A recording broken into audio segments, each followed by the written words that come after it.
Welcome, Carolyn Myss. It's great to see you, and welcome to the Seekers Forum.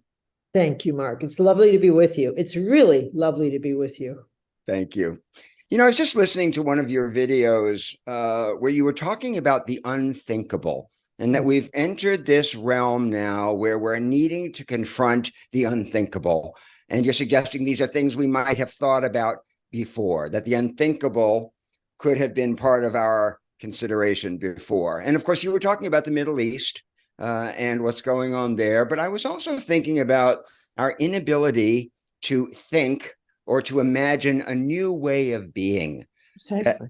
The unthinkable, it's unthinkable for us to imagine transcending tribalism, to imagine transcending nationalism and racism, and living with an enlightened, holistic view. Would you agree with that assessment? That's exactly what I meant. I think it's unthinkable for people to actually imagine peace. That peace is actually unimaginable, whereas destruction, we have no problem with. Isn't that astonishing?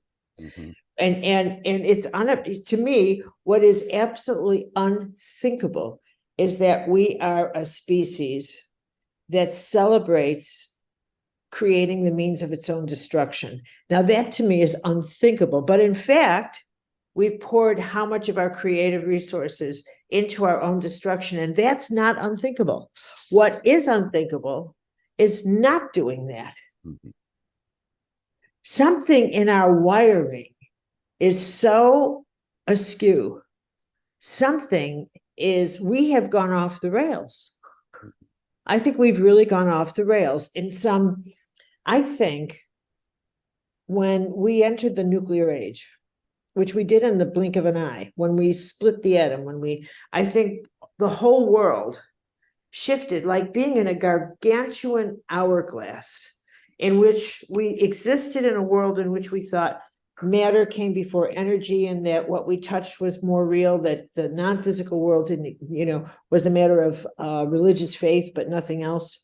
And in that second, in that instant, in that explosion, like Prometheus stealing the fire, the hourglass flipped, and suddenly we were in the age of energy, just like that, just like that. And that meant that there was a new knowledge, not information, not data, but knowledge, holy knowledge that was awakened in all of us. Okay, energy time. And I think at that point, our collective species knew it had to advance our sensory system. But I think what also happened was that those two instincts in us, the need to create and the need to survive, which have always been the two little wheels in us, collided because we had finally created something which was our own destruction, and there was nothing we could create to offset it. Nothing, absolutely nothing could save us from our nuclear holocaust. And so at that point, I think we started to morph. I think the only thing that could save us was to accelerate our consciousness in order to become a species incapable of using the weapons we had created, which I think is why we enter the 60s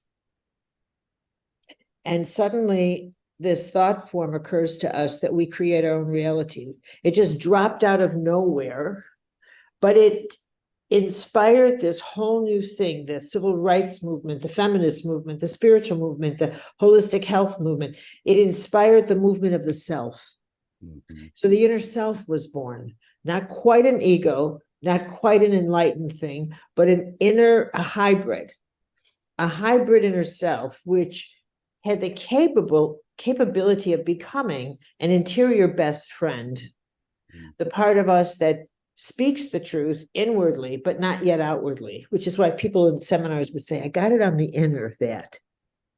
I got it on the, instead of just saying, you know what I think?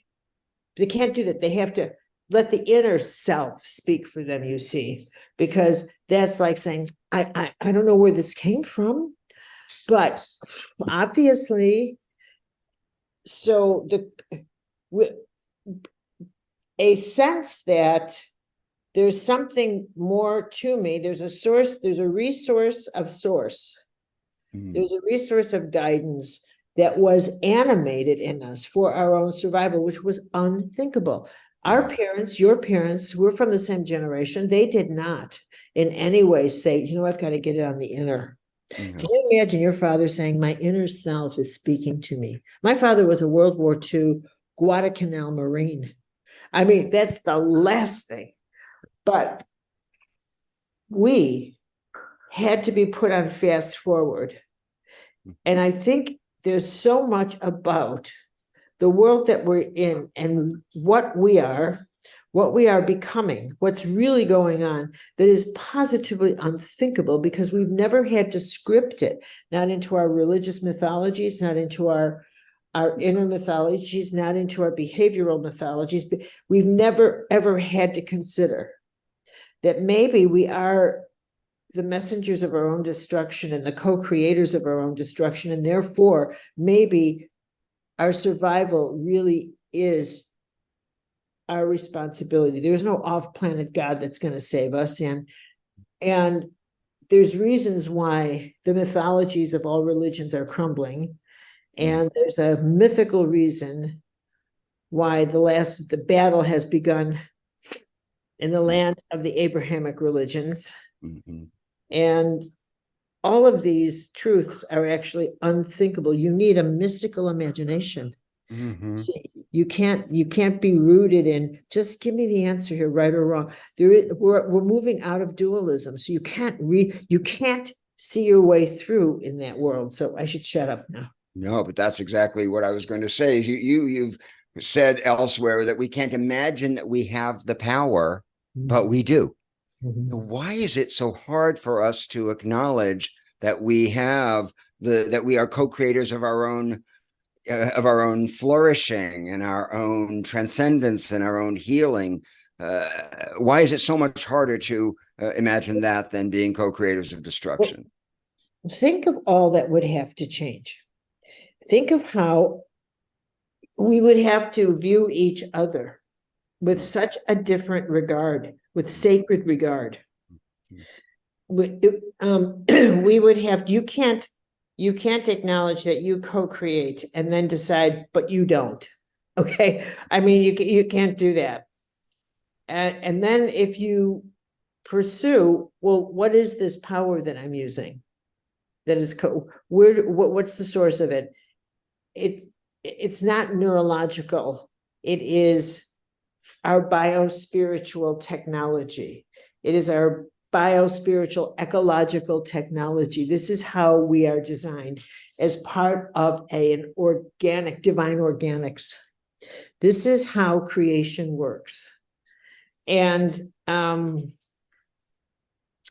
think for a lot of, I don't think people realize that how darkness recruits people and how easily darkness recruits people, and that it makes a person not want to recognize the light inside of themselves, much less someone else. Because it's just simply too threatening. That the ego structures, internal and outside, would really have to start coming down. So it's easier as secular materialists to just think that we're bound for doom and destruction, and that there's no way to turn that around. Well, I'm going to put it in a more grounded way. When I was doing medical intuitive readings, someone heard me, some guy on the East Coast from the same town of the Sopranos. He heard me on the radio. So he calls up and he says, I want a reading. So I got his name and his age. And the images I started to get, Mark, was that he owned a laundromat. And I said, do you own a laundromat? He said, oh, Jesus, no. Oh, Christ. All right, so I'm laundering a little money, so this is how it started, okay? All right. And then he said, you're so good. I know there's a God. I'm telling you right now, I'm going to change. I'm a changed man. I'm a changed man. That's it. Right here and now, there must be a God. So he calls me 6 weeks later and he says, I got to tell you something. Turning on us limits your choices. Say that again. Limits your choices. Is that perfect? Turning honest limits your choices. And that says it all. It does. That is exactly why people don't like the light. Mm-hmm. Yeah. Because it limits your choices. And truth has one answer, but a lie a million times. Oh, yeah, Did you, no, I didn't go. Well, did I tell you that? I didn't mean to go there. I mean, I thought I was there, but a lie, you can just keep going. But truth, Right, right. Oh, truth limits your choices. Yeah, yeah, yeah. That And makes total sense. It's as simple as that. I don't like when people start carrying on about how, well, it just makes this, the world this way. Stop it. You have to put it down into the basics of how does truth change your personal behavior? Mm-hmm. How does the light change your absolute personal day-to-day behavior? When you have to admit, I actually know it's not good to judge, but I judge because it gives me power. Mm-hmm. Right. Okay. So it's actually getting down to the hardcore of your everyday behavior. And you don't realize that's how darkness recruits you.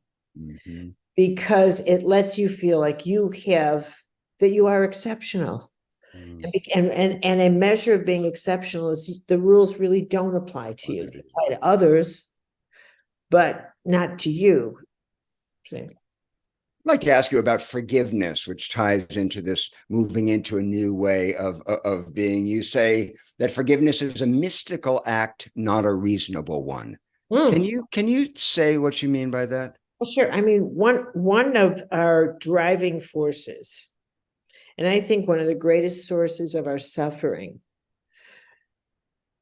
is because pain is not optional, but suffering is. And one of the greatest is that we think that this is a just world. And we insist, at least, in making it just and fair in our world. Not that we're fair, but we demand fairness. And so forgiveness is like, we think is so offensive to the ego because it says what you did is okay. That's what you think forgiveness is. Like what you did is okay, and I forgive you, and so, well, you can do it again. That's what you think it is, but it's not. What forgiveness is this, and I'm going to talk about the person of Jesus, who this idea of Son of God stuff. No, for me, what made Jesus so extraordinary is I think that he fully embodied as conscious as a human being could be.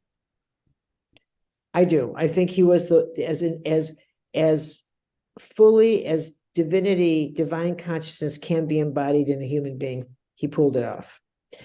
And what he did was he said, look, I'm going to leave you with a template.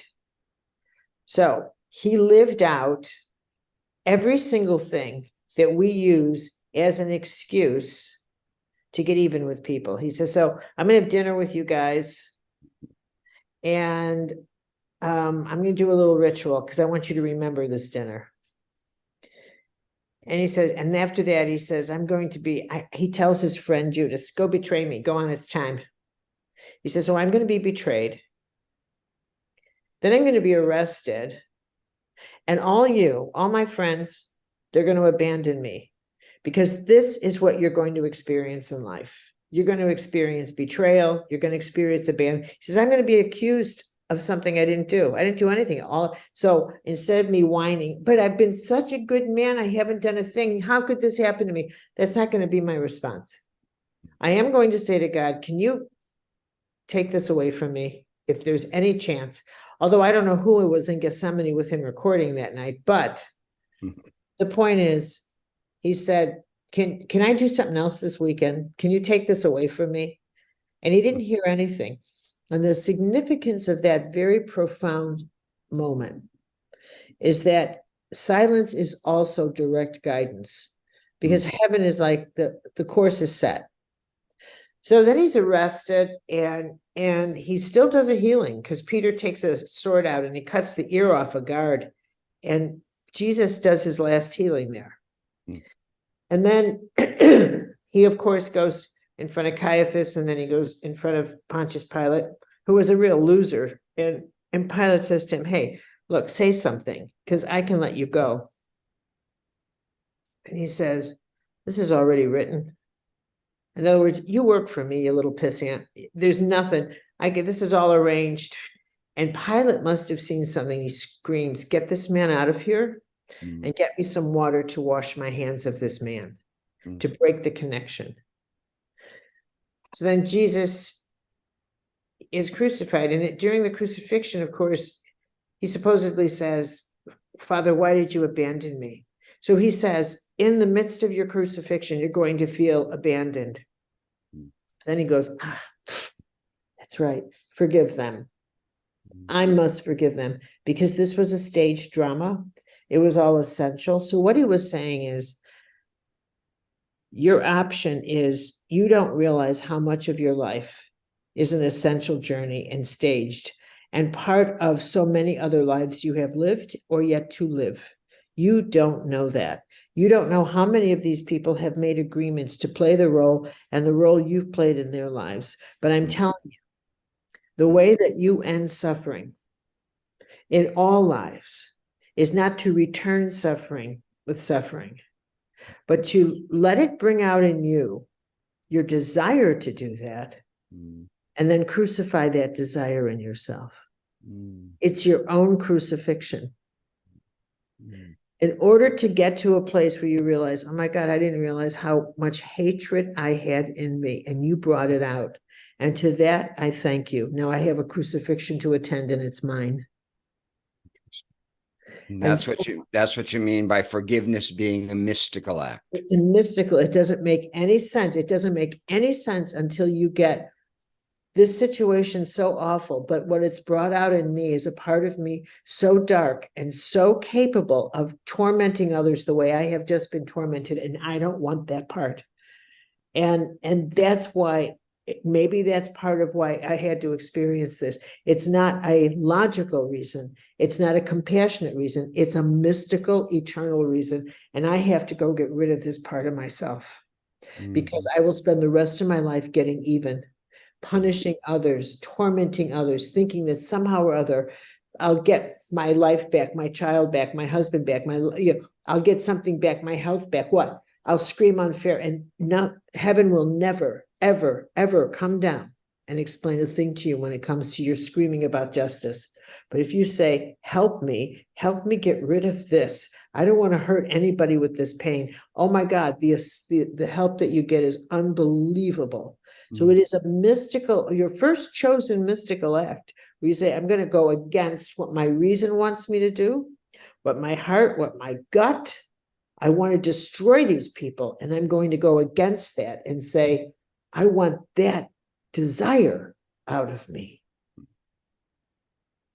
And without that mystical perspective, forgiveness isn't really possible. Oh, I'm not going to go that far, Mark. I can't speak for every human being. I think, I have forgiven people without it reaching mystical altitude. But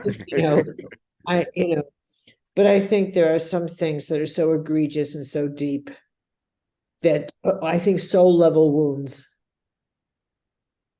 really require that, and it's not a mystical act to forgive you for being late for dinner. Yeah. Right. I mean, if you need that kind of help, you're in trouble. But I think soul level wounds. That's what I was talking about. We can't really forgive those soul level wounds without a mystical perspective.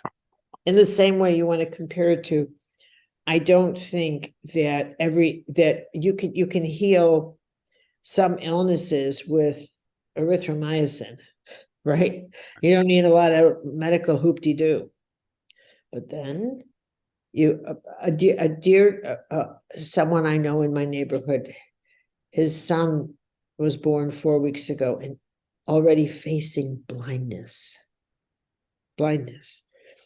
So we've got the prayer squad on it, and this is now we need a miracle.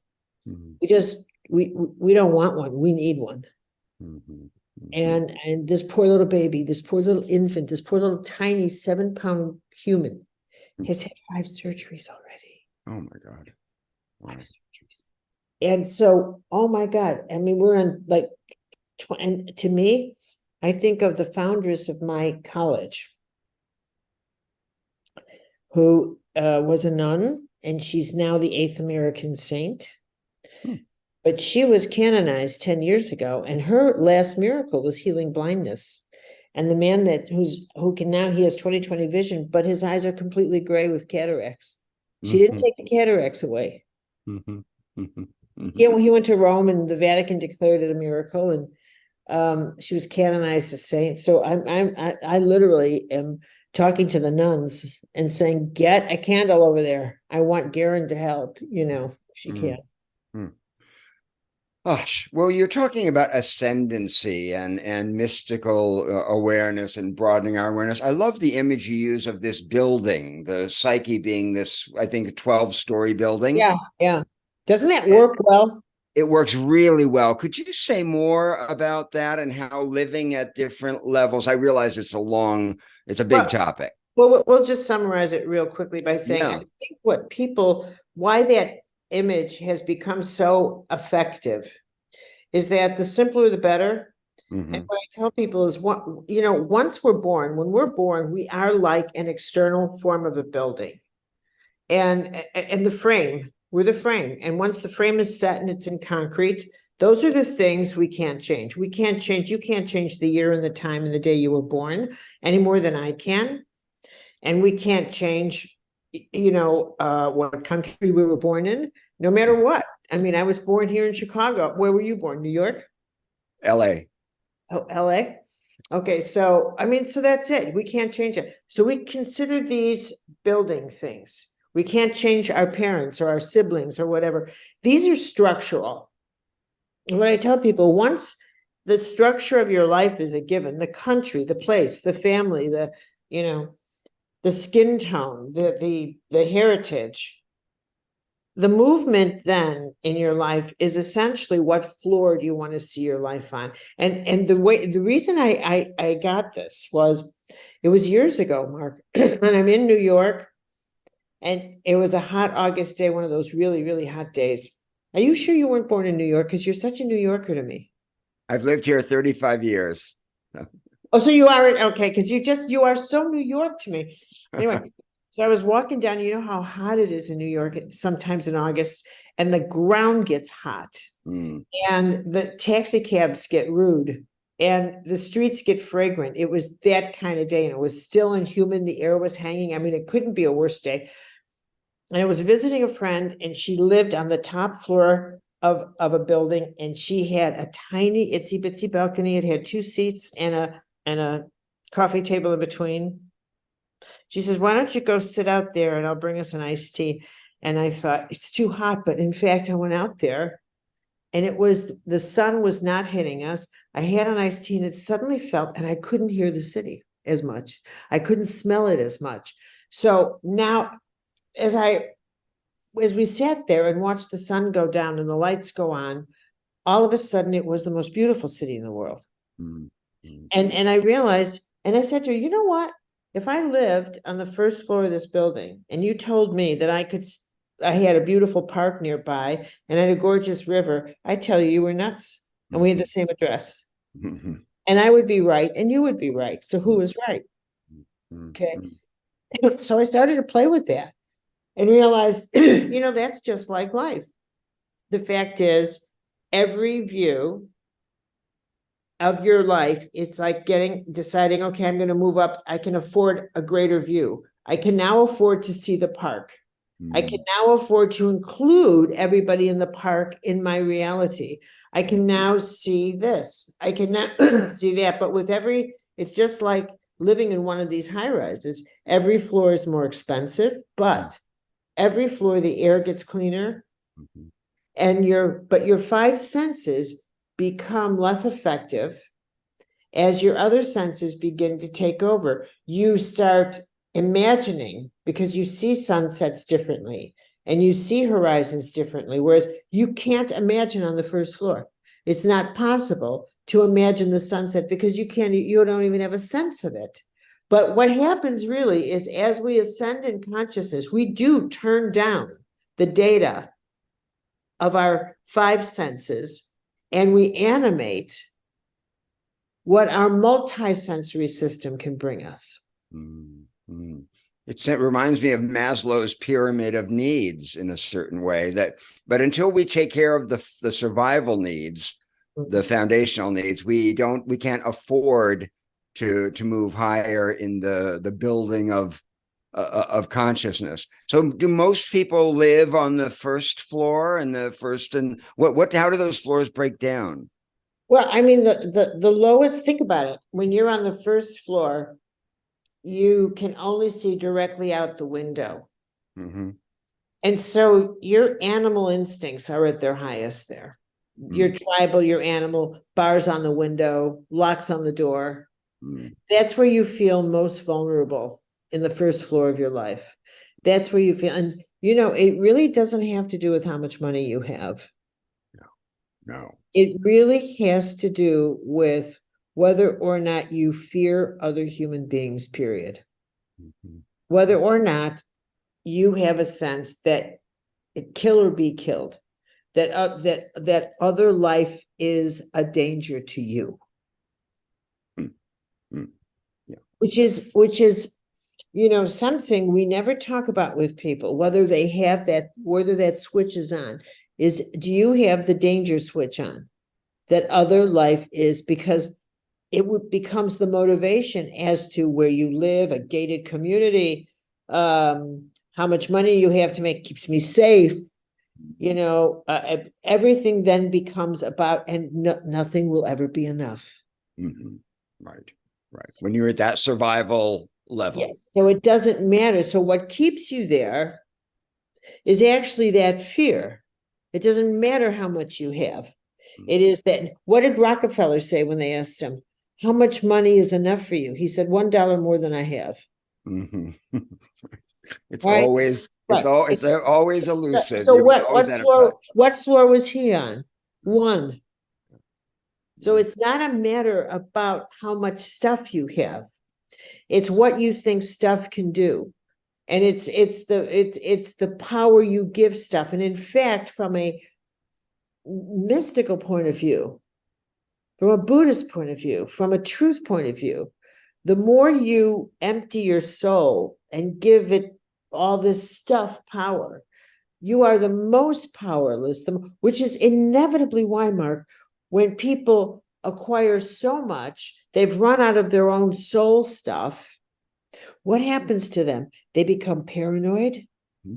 They become consumed with the fear that other people want their stuff. Mm-hmm. Mm-hmm. They become convinced they're being poisoned. Mm-hmm. They go to food testers. They go, the madness starts. Mm-hmm. The madness starts. Mm-hmm. And so how does that progress? I understand sort of generally. As you go up the floors in yourself, what usually is the motivating force is that you have a crisis that can't be resolved on the floor that you're on. It's just not enough. The reasoning capacity you need something more in your head. And that includes, you need a, like on the first floor, second floor, the vocabulary is fundamentally militant. Mm-hmm. And a militant vocabulary is not a healing vocabulary.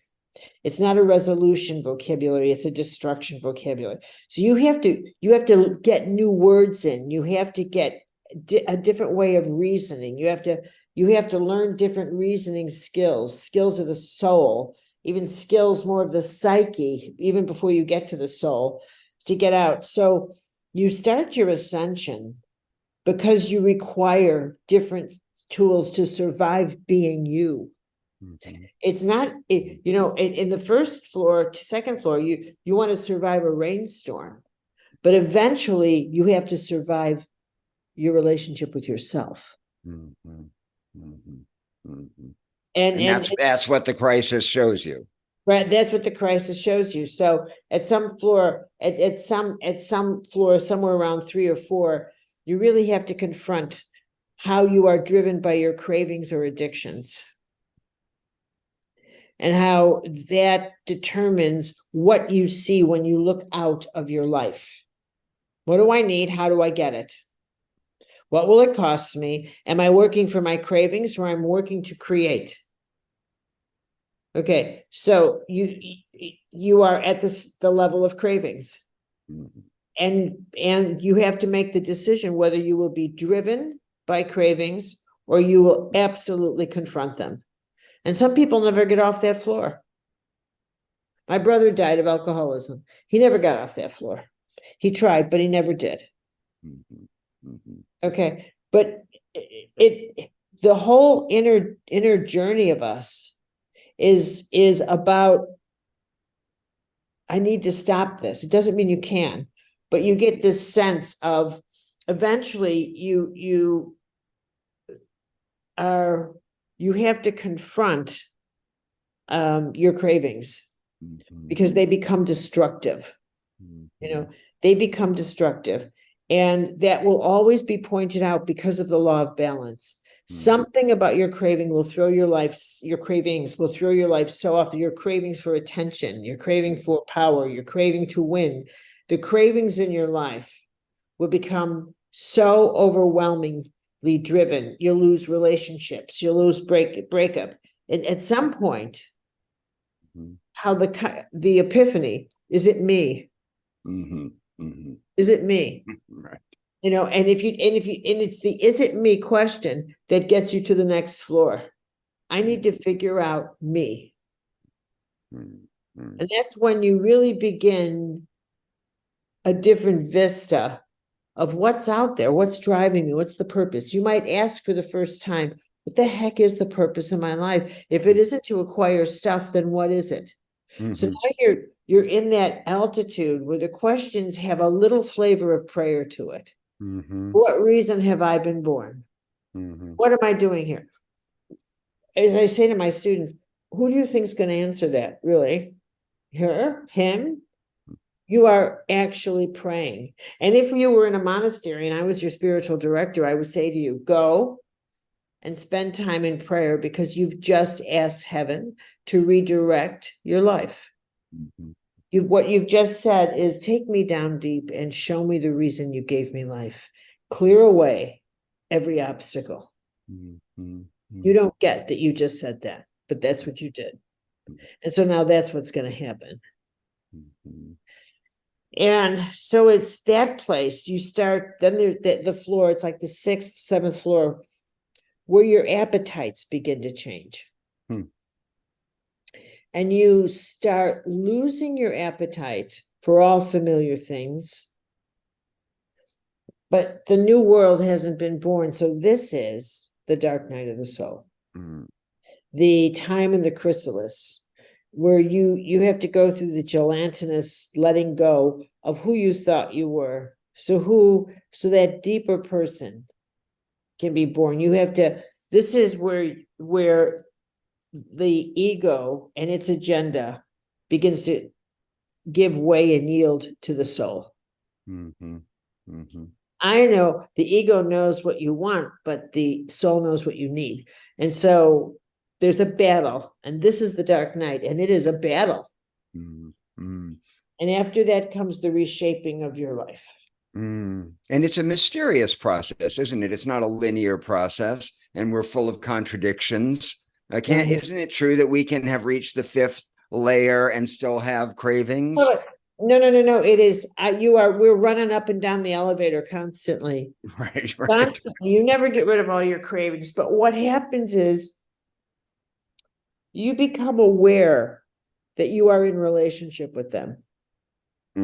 Okay? You become aware that you're in relationship with them, and you decide, I am not going to let it control me in the same way. So what you're establishing is that I'm not going to hemorrhage to you anymore.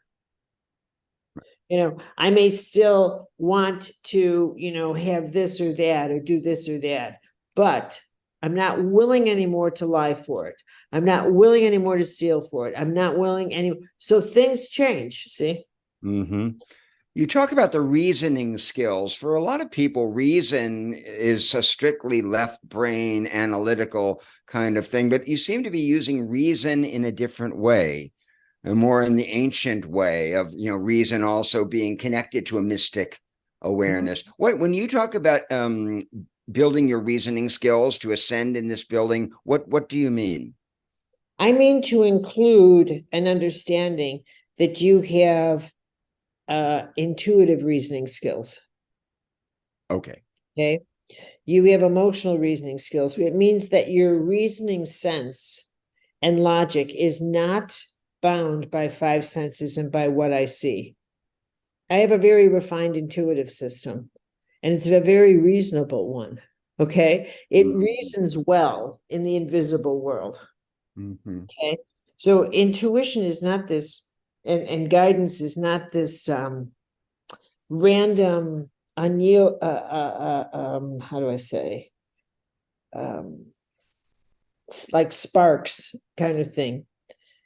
It's guidance is very refined once you start trusting yourself. I mean, the trigger is self-esteem. Once you trust, you have faith and trust in yourself, and you understand how the system works. Then you realize that the invisible world is in fact not chaotic. It just deals in chaos. And it's a chaos broker because it has to be.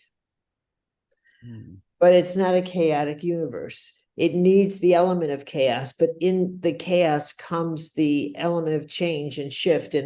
And so you expand how you know this is the reasonable nature of God. That there is a reason behind all things. And instead of logic as saying, everything's got to be 2 + 2.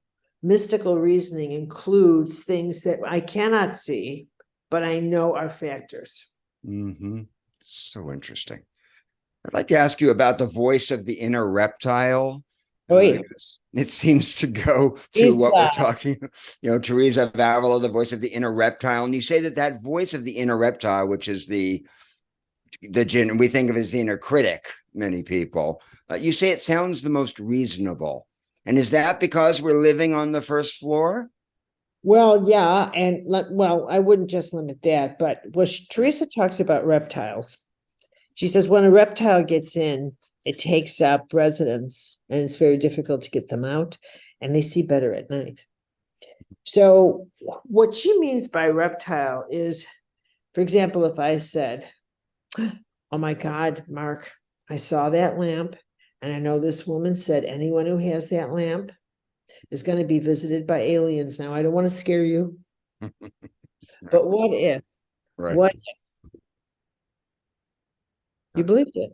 If I found your weak link, right? And you just turned around and said, that's just a lamp, but all of a sudden it wasn't. What if I put a spell on you? Because that's what people do all the time. And you started to believe something that was unthinkable, unreasonable, right?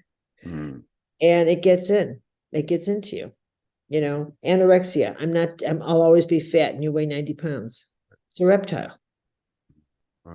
And the reptile makes you see yourself in a way that doesn't exist at all, but it does here. And at night, the reptile wakes up and says, see, why'd you eat that? You're so fat. Jesus, you're fat. And you're 92 pounds. Right. That's a reptile. And getting reptiles, a cult figure. People who follow Donald Trump have this reptile in them. And that reptile comes from, they all have things in common that are where they are powerless in some way, shape, or form. And either they're powerless because they've compromised the truth so much, they're powerless out of self-loathing, they're powerless because they did not tool up to get another job, and they knew the end of coal time was coming, but they didn't take advantage and go back to school to tool up. And so they're filled with self-resentment, self-loathing, fear. Here comes this monster demon who says, I'll make everything the way it used to be, and it's their fault. And all of a sudden, this self-loathing has a target. That's right. It's their people. That's right. So they embrace these reptiles, knowing that he's lying, and they all know he's lying.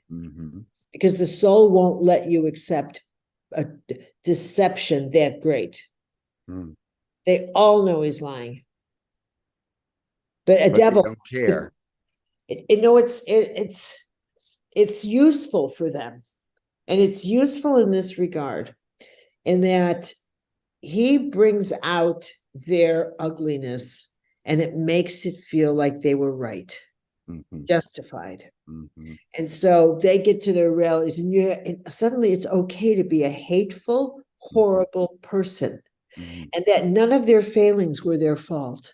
It was the fault of the system, government, Biden, Democrats, white women who go have abortions, whatever nonsense, unmitigated, consummate nonsense this monster has come up with.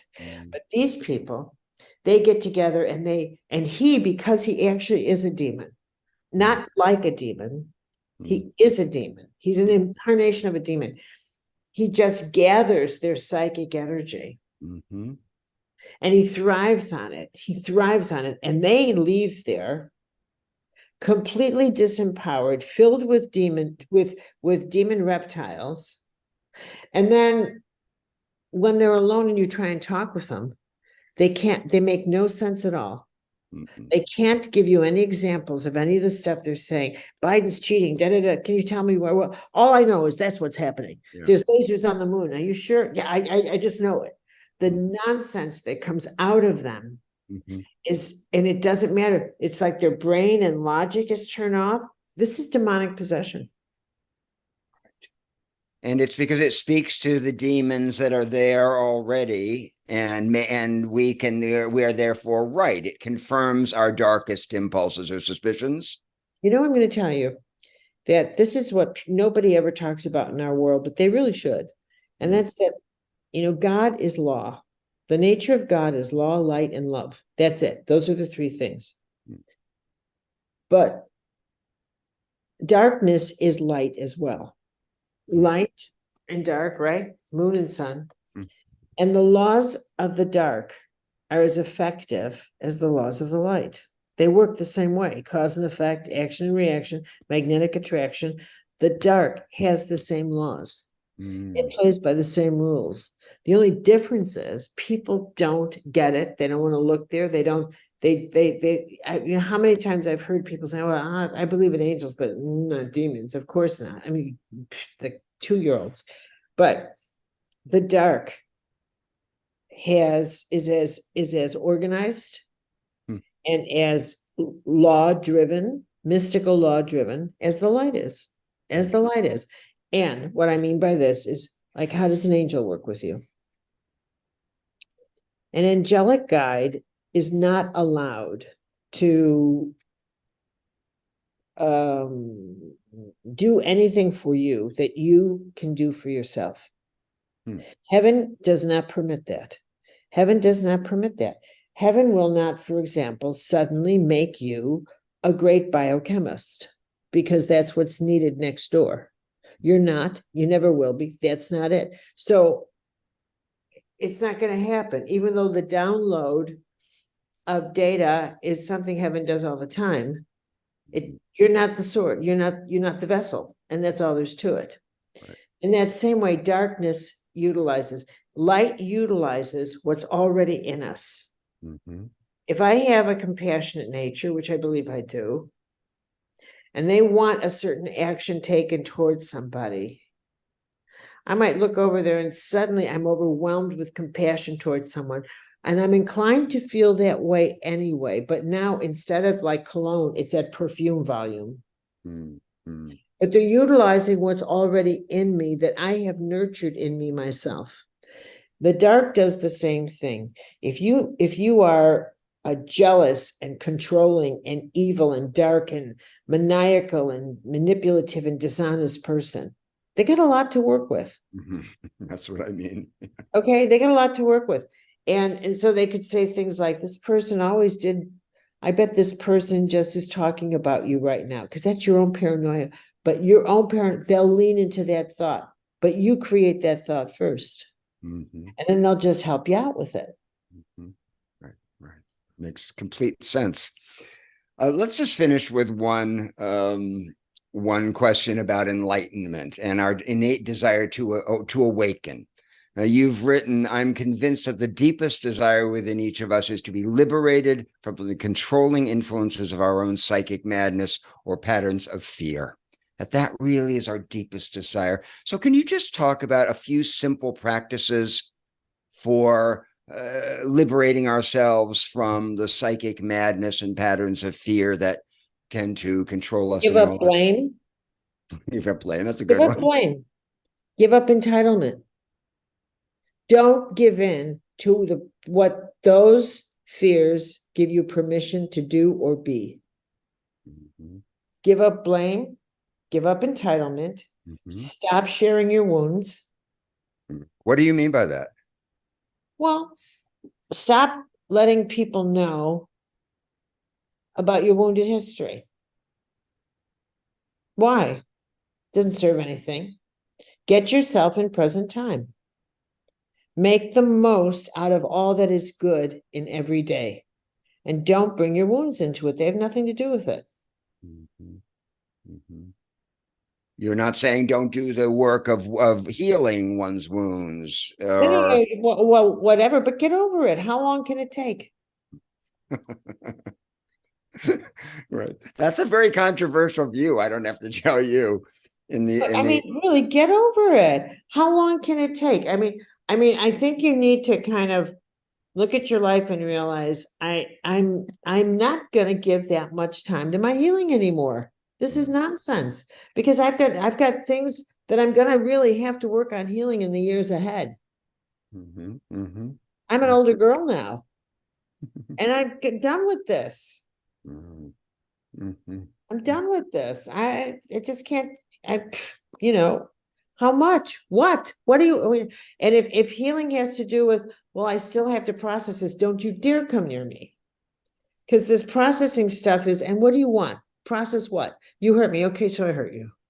Mm-hmm. And now what? What are we going to do with that? What do you want? What do you want me to do with that? Mm-hmm. I don't know what to do with that. What would you like me to do with that? Because you've got a target on that. You got a reason you want to tell me that. That's what I want you to get to. Right. If you don't pull that demon out of you, I'm not talking to you. Okay. So if you really want to heal, pull out the cavities, but get it over with and get dentures. You can't live your life constantly healing. You've got to get to a place where because there's too much ahead of us that's going to need healing in the years to come. You got to decide, I need a titanium backbone. What's my breaking point? What is my breaking point? Because someone broke up with me? No, that's not going to break me. Mm-hmm. No, I'll raise the bar. Because I lost a lot of family members. My heart's shattered, utterly shattered, but I'm not broken. Mm-hmm. And there's a difference. Mm-hmm. I will always be in grief and I'm healed. Both mm-hmm. are true. Mm-hmm. So start living the paradox that you can be in deep grief and totally healed.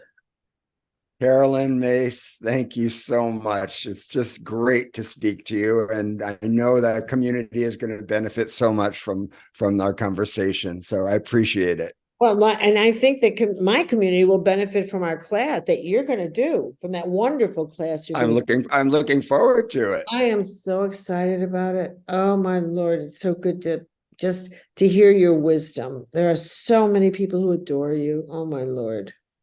Oh, you are so loved. No, it's true. It's true. Thank you. True.